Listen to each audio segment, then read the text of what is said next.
সাল্লাল্লাহু আলাইহি সাল্লাম বলেন, রোজা রাখছো, মুখ কন্ট্রোল করতে পারছো না, এটা হবে শুধু রোজার বডি।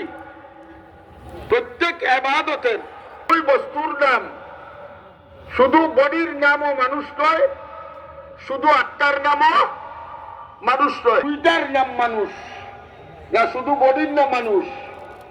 কি বলেন আপনারা? খালি বডির নাম? ওয়ালাকাদ খালাকনাল জাল্লাহা।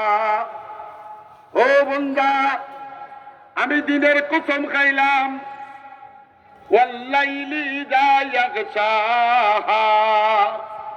বান্দারে আমি অন্ধকার রাত্রির কসম খাইলাম, আলোকিত দিনের কসম খাইলাম।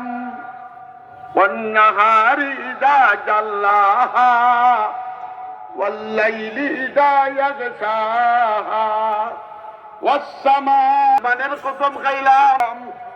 ও বান্দা, তোমার আত্মার কসম খাইলাম।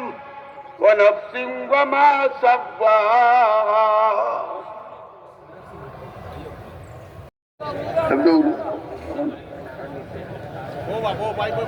আসসালামু আলাইকুম। আপনি আইলে আর বলেন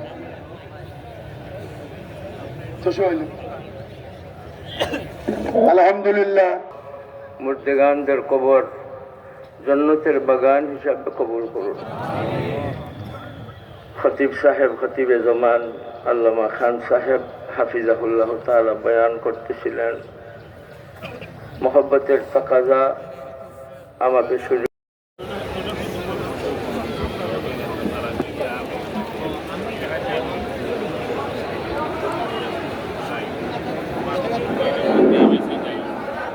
দয়া করে আপনারা হুজুরের কষ্ট না, যে হুজুরে অসুস্থ, আল্লাহ